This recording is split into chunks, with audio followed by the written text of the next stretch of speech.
오늘 말씀의 주인공은 요시야 왕입니다. 요시야 왕은 남유다 왕국의 15대 왕으로서 아버지 아몬 왕이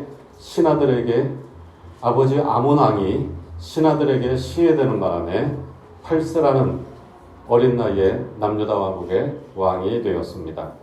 남유다 왕국은 다윗 언약이라고 하는 왕조 신앙이 있었기 때문에 누가 왕을 죽이고 반역을 일으켜도 왕조가 바뀌는 일이 일어나지 않았습니다.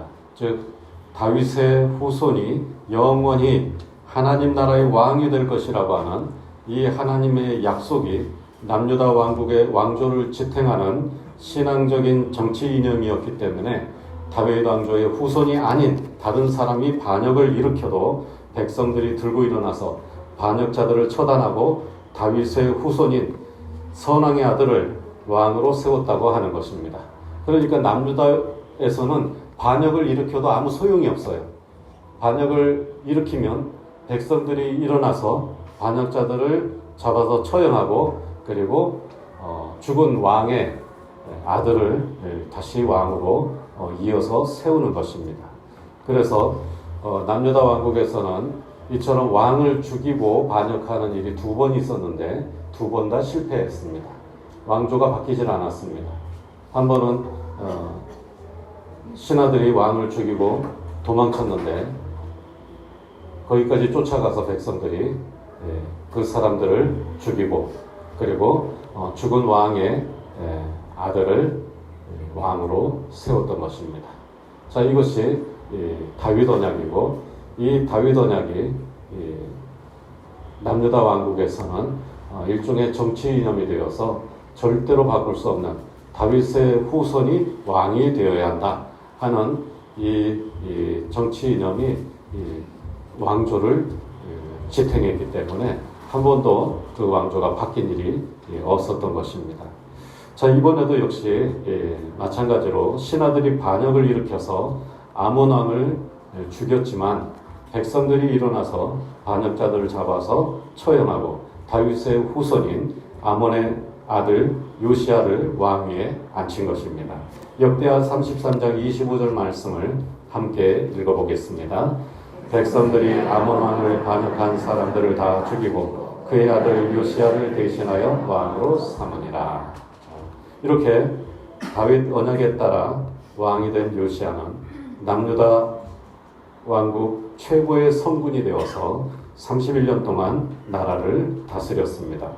여기서 저는 말씀사의 행간을 통해서 하나님의 놀라운 은혜를 살짝 엿볼 수 있었는데요. 그냥 읽으면은 잘 알기 어렵지만 그러나 이렇게 깊은 뜻이 하면서 보면은 정말 보이는 게 있어요. 뭔가 바로 이 요시야가 왕이 될 때 그의 나이가 8살이었다고 하는 말씀입니다. 8살. 그게 뭐가 어쨌다고요? 자, 8살에 그러면 이 요시야 왕이 언제 태어났는지 아세요? 8살. 8년 전에 태어났죠? 네, 8살이니까 8년 전에 태어났습니다. 그때가 언제냐? 바로 그의 할아버지 므낫세 왕이 하나님의 은혜를 입고 49년 동안의 악행을 회개하고 새 사람 되었을 때 바로 그때 이 요시야 왕이 태어난 겁니다. 그리고 므낫세 왕은 6년 동안 하나님의 은혜 가운데 살다가 하나님의 은혜 가운데 세상을 떠났고 그 뒤를 이어서 아몬 왕이 2년 동안 악을 행하다가 신하에게 살해되었으니까 딱 8년이잖아요. 그러니까 거꾸로 계산을 하면 이 요시야 왕은 자기 할아버지 므낫세가 40년 동안 그 많은 악행을 저지르다가 정말 기적적으로 하나님의 은혜를 입어서 회개하고 새 사람 되었을 때 바로 그 해에 태어난 거예요. 자, 그러면 요시야만 그러냐? 지금 이 므낫세 왕도 우리가 지난번 므낫세 왕 시간에 자세히 살펴봤죠. 자, 므낫세 왕은 언제 태어났는지 여러분 아십니까? 당연히 자기 생일날 태어났겠죠? 자, 그런데 이 므낫세 왕이 태어난 때가 또 참 기가 막혀요. 므낫세 왕의 아버지가 히스기야 왕 아닙니까? 히스기야 왕이 죽을 병 걸렸잖아요. 그런데 하나님께 간절히 기도해서 하나님의 은혜를 입고 15년 더 살았잖아요. 그 하나님의 은혜를 입고 15년 더 살 때 그때 므낫세가 태어난 거예요. 그러니까 이 므낫세라고 하는 사람은 하나님께서 히스기야 왕에게 은혜를 베푸셔서 15년 더 살게 해주지 않고 그냥 히스기야가 제명해 죽었다면 이 므낫세는 태어날 수 없는 사람이었던 겁니다. 그러니까 결국 이 므낫세는 하나님의 은혜로 말미암아서 이 세상에 태어난 사람이에요. 그 하나님의 은혜로 태어난 므낫세 왕이기 때문에 어쩌다가 악한 길로 들어서서 49년 동안 온갖 악행을 저질렀지만 하나님께서 그를 포기하지 않으시고 결국 마지막에라도 이 므낫세 왕을 회개하게 하시고 새 사람 되게 하신 겁니다. 자, 한번 정리를 해볼까요? 므낫세 왕은 하나님의 은혜로 태어난 사람입니다. 그런데 그 므낫세 왕이 은혜로 태어난 것을 잊어버리고 악을 행했지만 하나님께서 그를 잊지 아니하시고 결국은 말년에 그를 은혜 가운데 불러주셔서 나중에라도 은혜를 깨닫고 회개한 겁니다. 이것도 하나님의 큰 은혜였어요. 바로 그때 요시야 왕이 태어났습니다. 할아버지가 하나님의 은혜를 입어 회개하고 새 사람으로 변화되었을 때 태어난 겁니다. 그렇게 해서 이 요시야 왕은 쓰러져가는 남유다 왕국을 위해 주신 은혜의 선물이 된 겁니다. 자, 이렇게 은혜가 은혜로 이어지면서 하나님의 역사가 이루어지는 겁니다. 여러분, 우리가 은혜 받는 순간을 절대로 잊지 마세요. 그리고 다른 사람의 은혜의 순간을 절대로 그냥 넘겨보지 마세요. 우리가 하나님의 큰 은혜를 입는 순간에 그 사람만 은혜를 입는 것이 아니라 그 은혜가 은혜로 이어지면서 다른 놀라운 은혜들이 일어나게 되는 겁니다. 이렇게 은혜가 은혜 가운데 이어지면서 하나님의 역사가 이루어지고 히스기야가 입은 은혜 가운데 태어난 므낫세가 하나님의 은혜를 입어서 새 사람이 되고 므낫세가 입은 그 새 사람이 되는 은혜 가운데 태어난 요시야가 하나님의 은혜를 입어서 남유다 왕국의 희망이 되었던 것입니다. 여기서 아몬 왕만 은혜를 거부하고 은혜에 도전하다가 실패한 인생이 된 겁니다. 여러분, 우리가 지난 시간에 잘 봤잖아요.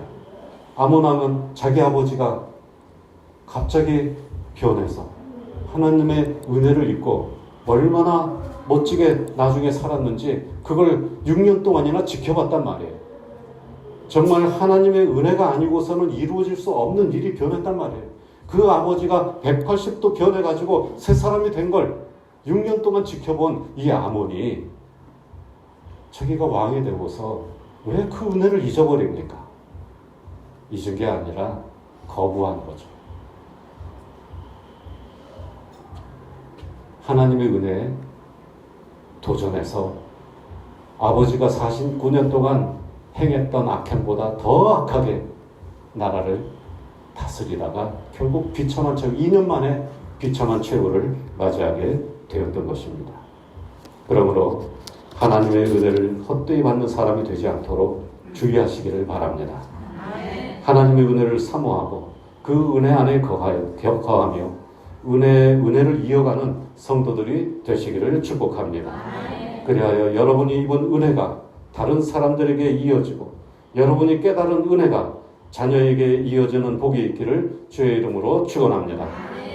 자, 그런데 은혜로 왕이 되었지만 은혜로 태어났고 또 은혜로 왕이 되었지만 8살의 어린 나이에 왕이 된 요시야가 다스려야 할 나라는 이미 망가질 대로 망가져서 고칠 수가 없는 상태였습니다. 훌륭한 왕들은 대부분 망가진 나라를 유산으로 받았어요. 그걸 일으켜 세웠기 때문에 훌륭한 왕입니다. 그런데 이 요시야 왕이 물려받은 나라는 정말 회복이 불가능한 상태였습니다. 당시 남유다 왕국은 낡고 금이 가서 쓰러지기 직전의 담장처럼 누군가 등을 대고 버텨주지 않으면 금방이라도 무너져 버릴 수밖에 없는 나라였습니다. 여러분, 담장이 낡고 금이 갔어요. 그걸 보수해가지고 다시 든든하게 만들 수 있어요. 하지만 지금 이 남유다 왕국이라고 하는 이 담장은 보수해서 될 담장이 아닌 거예요. 이미 쓰러져 가고 있어요. 지금 누가 당장이라도 뛰어가서 등을 대고 이걸 받치지 않으면 그냥 무너져 버리는 담장이에요. 제가 이 열왕기상, 열왕기하, 그리고 역대상, 역대하 쭉 강의를 했던 적이 있었어요. 수요 예배 때. 그때 들으신 분은 들어보셨을 거예요. 제가 이 요시야 왕을 어떻게 표현하느냐. 쓰러져가는 담장을 등에 버텼던 왕이다. 그래서 이 요시야 왕이 그 쓰러진 담장을 등으로 버티면서 최선을 다하다가 그가 전쟁터에서 전사하자마자 담장은 쓰러졌습니다. 그래서 이 요시야 왕이 살아있는 동안에는 백성들이 하나님의 말씀에 순종하고 이미 무너져야 됐을 나라이지만 이 요시야 왕이 있었기 때문에 무너지지 않고 31년 동안 버틴 겁니다. 그리고 요시야 왕이 죽자마자 바로 나라는 무너졌습니다. 그 왕이 요시야 왕이에요.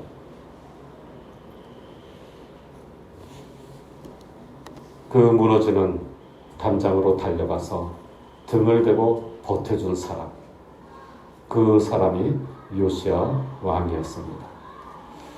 3절 앞부분 말씀을 우리 한번 함께 읽어보겠습니다. 아직도 어렸을 때 곧 왕위에 있은 지 8년에 그의 조상 다윗의 하나님을 비로소 찾고, 이 어린 왕은 일찍 철이 들어서 16살에 하나님을 찾았습니다. 비로소 찾았고 이렇게 됐는데요.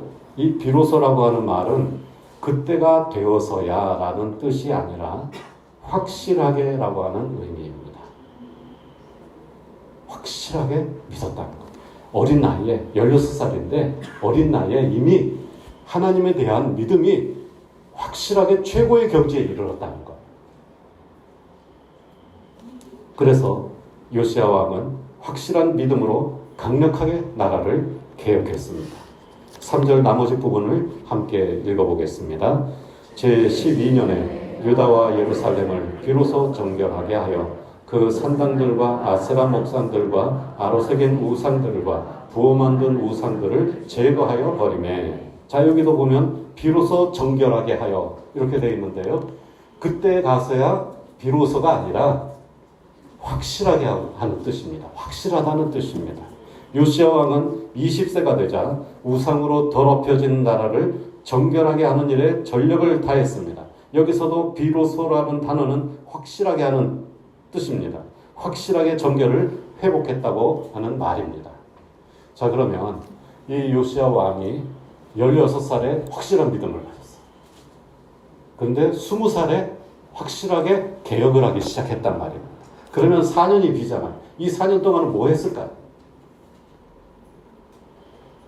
이 4년 동안에 그 믿음을 가지고 이 땅을 정결하게 해야 되겠다고 하는 마음을 다졌습니다. 그 마음을 다지면서 기다릴 수밖에 없었던 이유가 있었어요. 사실은 아몬 왕이 그렇게 미친 듯이 우상을 숭배했던 것이 대부분이 아수르의 우상들이에요. 그리고 아수르가 계속해서 내정을 간섭했습니다. 그래서 그 아수르의 우상들을 섬기도록 강요하는 게 있었어요.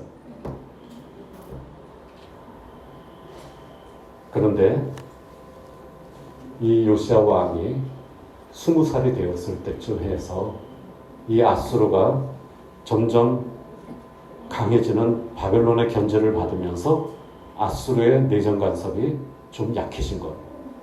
바로 그때부터 요시야 왕은 강력한 종교개혁을 단행을 했습니다. 요시야 왕은 확실한 믿음으로 확실하게 나라를 바로 세우기 시작했습니다. 이 요시야 왕은 남유다 왕국만 개혁한 것에서 멈추지 않았습니다.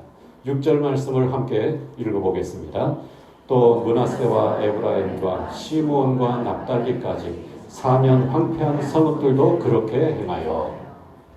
자, 여기 보면 므낫세, 에브라임, 시므온, 납달리 어디 땅이죠? 북이스라엘 땅이에요. 납달리는 북이스라엘 땅의 저쪽 북쪽 끝입니다. 북이스라엘 땅까지 가서 종교개혁을 했어요. 우상들을 제거하고 그 땅을 정결하게 했습니다. 북이스라엘은 히스기야 왕 때 멸망했어요. 아수르 제국에 의해서 멸망한 나라입니다. 그래서 아수르의 식민지였습니다. 하지만 아수르의 세력이 점점 약해지면서 이 북이스라엘 땅이 무정부 상태가 된 거예요. 그때 이 요시야 왕이 북이스라엘 땅까지 가서 그 땅을 정결하게 했다. 얼마나 열정적으로 개혁을 진행했는지 모릅니다. 이 요시야 왕은 이미 멸망한 북이스라엘 땅까지 가서 우상들을 제거하고 그 땅을 정결하게 했던 것입니다. 이렇게 6년 동안 남유다 왕국의 부흥을 위해서 열심히 뛰어다녔습니다. 그리고 어느덧 26살이 된 요시야 왕은 이어서 성전을 보수하는 일을 시작했습니다. 8절 말씀 함께 읽어보겠습니다. 요시야가 왕위에 있은 지 18째 해에 그 땅과 성전을 정결하게 하기를 마치고 그의 하나님 여호와의 전을 수리하려 하여. 땅을 정결하게 했으니까 이제 성전을 수리해야 되겠다 결심을 하고 성전 수리를 시작했습니다. 그런데 성전을 보수하다가 율법책 곧 모세오경 일부분을 발견했습니다. 15절 말씀을 함께 읽어보겠습니다. 힐기야가 서기관 사반에게 말하여 이르되 내가 여호와의 전에서 율법책을 발견하였노라 하고 힐기야가 그 책을 사반에게 주매. 자, 힐기야는 제사장입니다. 성전 보수 공사를 감독하고 있었어요. 그런데 어느 날 성전 한 구석에서 율법책을 발견합니다. 이 율법책은 모세오경의 일부분입니다. 힐기야가 발견한 그 책은 신명기로서 평상시에는 언약궤 옆에 두고 필요할 때 제사장이 가지고 나와서 사람들에게 낭독해주는 말씀입니다. 그런데 므낫세와 아몬의 박해 시대에 이 말씀이 폐기되는 것을 막기 위해서 누군가 성전 깊숙한 장소에 숨겨두었던 율법책을 제사장 힐기야가 발견해서 서기관 사반에게 전달한 것입니다. 서기관이라고 하는 직책은 우리나라 고려 조선시대에 승정원의 도승지 같은 벼슬입니다. 이 도승지는 왕의 명령을 출납하는 그런 역할을 하고, 그리고 또 모든 왕과 관련된 공중의 문서를 왕에게 전달하고 또 왕에게 받아서 보관하는 그런 일들을 하는 사람이 이 도승지예요. 서기관이 그런 역할을 하는 사람입니다. 그래서 이 성전에서 발견된 이 율법책, 이 문서를 도승지 역할하는 서기관 사반에게 전달한 겁니다.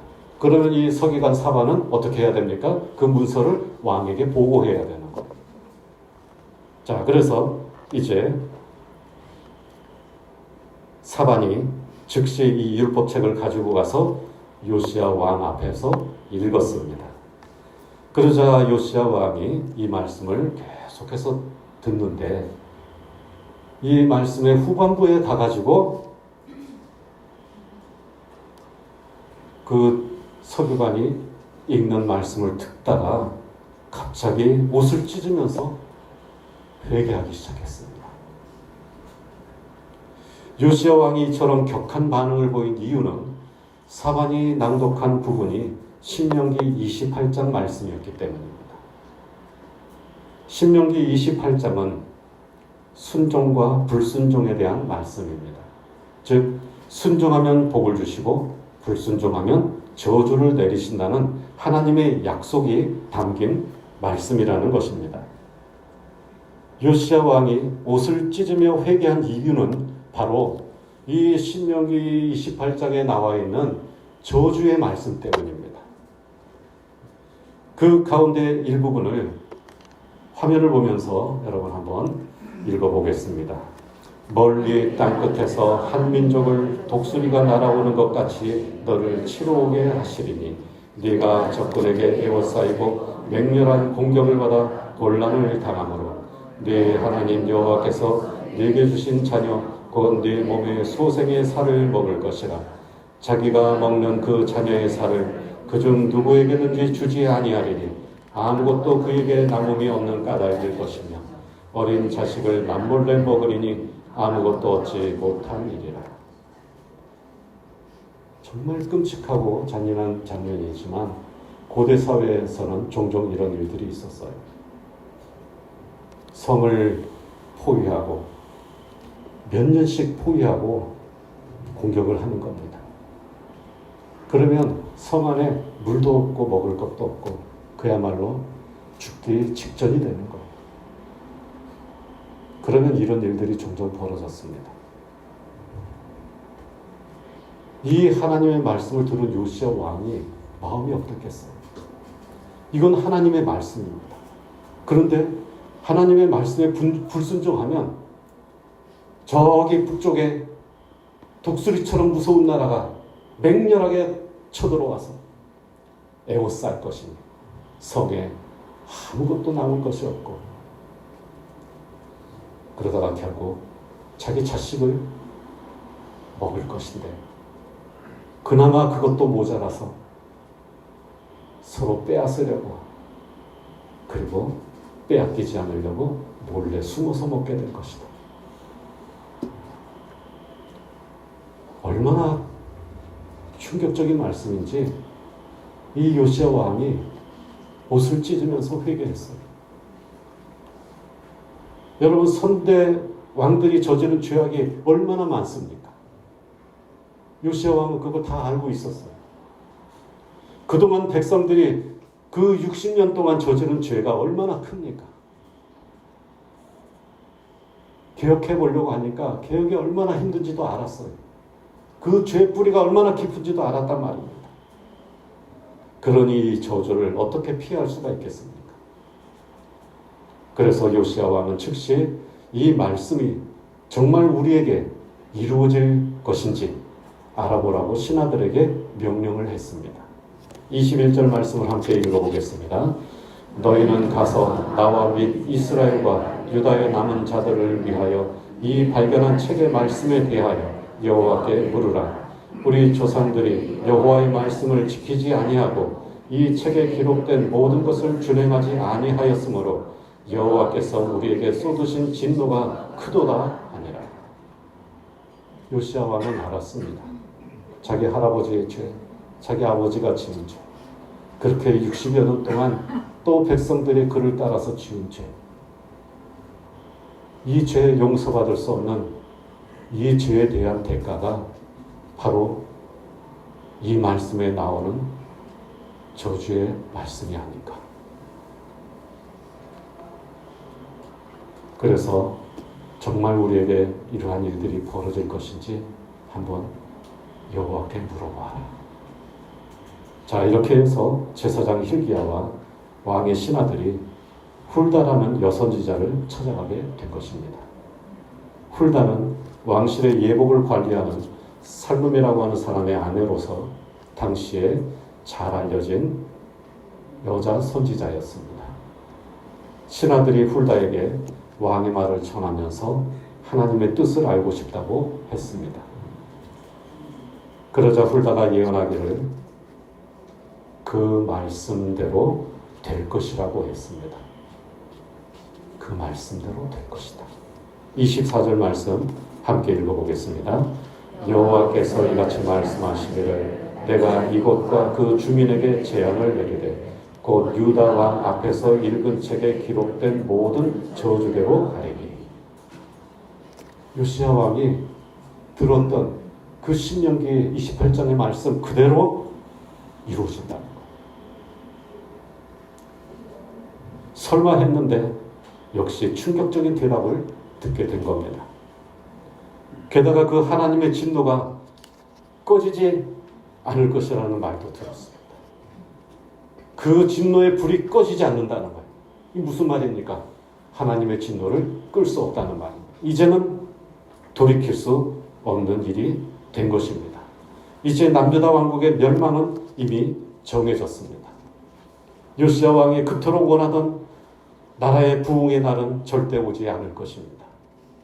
요시야 왕이 왜 그렇게 힘써서 개혁하고 그리고 성전을 보수하고 그리고 하나님의 말씀에 순종하면서 살았겠습니까? 그 이유가 다 이 쓰러져가는 나라를 다시 일으켜 세우고 싶었기 때문입니다. 그런데 그런 날은 절대 오지 않을 거라는 것.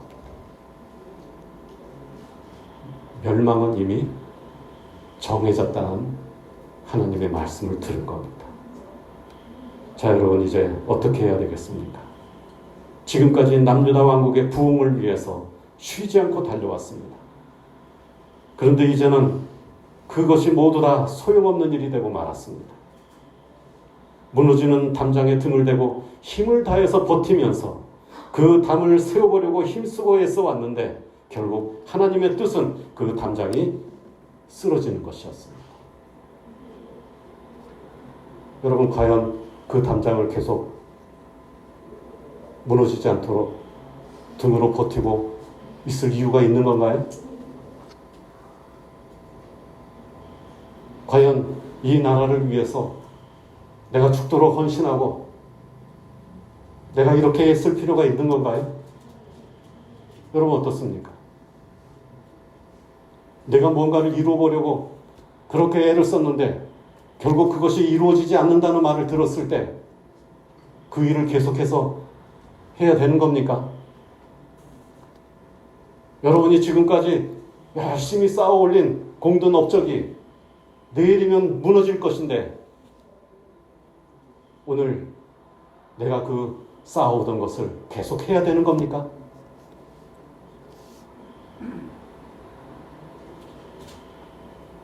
이제 요시야 왕은 결단을 내려야 합니다.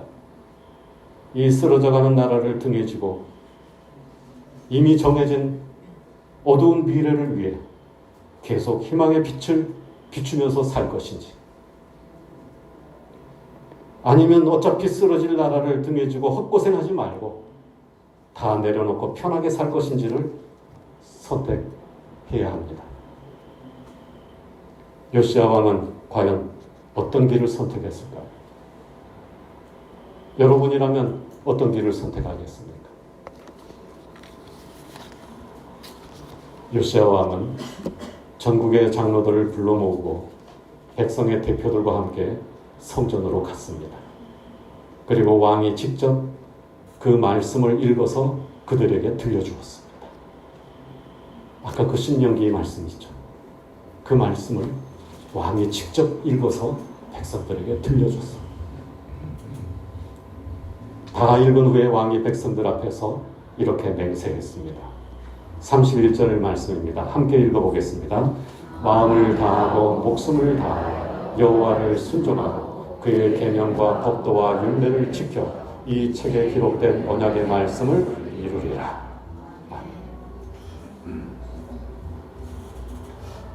내가 마음을 다하고 목숨을 다해서 여호와를 순종하고 그리고 그 법을 지켜서 이 책에 기록된 언약의 말씀 가운데 축복의 말씀을 이루리라. 그 말입니다. 여러분, 저주가 하나님의 뜻이라면 축복도 역시 하나님의 뜻입니다. 불순종에서 저주가 왔다면 순종에서 축복이 올 수도 있습니다. 요시야 왕은 어두운 미래를 향해 희망을 선포했습니다. 아무리 우리의 선대의 죄가 그렇게 깊고 뿌리가 깊어서 뽑을 수 없는 죄악이라서 이제 결국 우리가 멸망하게 되었지만, 그러나 순종하는 자에게 복을 주신다고 하는 이 하나님의 말씀을 나는 끝까지 목숨을 다해 마음을 다해 지켜내겠다.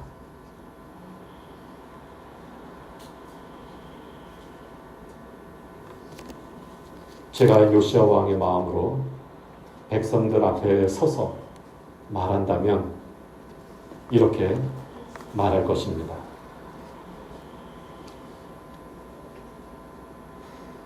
불순종에서 저주받은 것이 하나님의 뜻이라면 순종해서 복을 받는 것도 하나님의 뜻입니다. 내일 저주가 찾아와도 오늘 순종하는 사람은 복 있는 사람입니다. 그러므로 나는 마음을 다하고 목숨을 다하여 오늘 순종하는 사람이 되겠습니다. 그리고 멸망이라고 하는 어두운 내일을 향해 계속 달려가서 여러분의 희망이 되고 어두운 역사 속에 별이 될 것입니다. 요시야 왕이 말이 바로 그런 말이었어요. 멸망은 이미, 미래는 어두운 미래로 정해졌지만 그래도 우리는 빛이 되어 그 어둠 속을 함께 달려가자, 그런 말입니다. 그러자 백성들도 왕과 함께 하나님의 말씀을 따르기로 맹세했습니다. 32절 말씀을 함께 읽어보겠습니다. 예루살렘과 베냐민에 있는 자들이 다 여기에 참여하게 하며 예루살렘 주민이 하나님 곧 그의 조상들의 하나님의 언약을 따르리라. 아멘. 성경은 요시야 왕이 산 날 동안에는 모든 백성이 하나님께 복종하고 그 믿음에서 떠나지 않았다고 말씀하고 있습니다. 그래서 요시야 왕이 훌륭한 왕, 그래서 요시야 왕이 남유다 왕국의 모든 왕들 가운데에서 가장 훌륭한 왕이었습니다. 이미 멸망이 정해져 있고 미래는 어둡기 짝이었지만 그래도 끝까지 내가 사는 날 동안에 하나님의 말씀에 순종하면서 복 있는 사람이 되어서 세상에 희망이 되고 하늘의 별이 되겠다고 그렇게 어둠 속을 향해서 달려갔던 사람이 요시야 왕입니다. 그래서 백성들이 그 길을 따라갔습니다. 그렇게 해서 요시야 왕은 절망의 시대에 희망의 빛이 되어서 남유다 왕국 최고의 성군이자 최후의 성군이 된 것입니다. 바로 이 요시야 왕이 장차 이스라엘 사람들이 바벨론의 포로로 70년을 사는 동안에 그들이 바라보는 희망의 별이었습니다. 이 요시야 왕을 끊임없이 생각하면서 이 어두운 시대, 포로기의 그 시대를 끝까지 믿음을 지키면서 살 수 있었던 것입니다. 그게 사실은 이 요시야 왕이 전쟁터에 나가서 그만 39살의 젊은 나이에 갑자기 느닷없이 전사를 해버렸어요. 백성들의 슬픔이 어떻겠습니까? 그런데 요시야 왕이 죽자마자 바로 나라는 망해버렸습니다.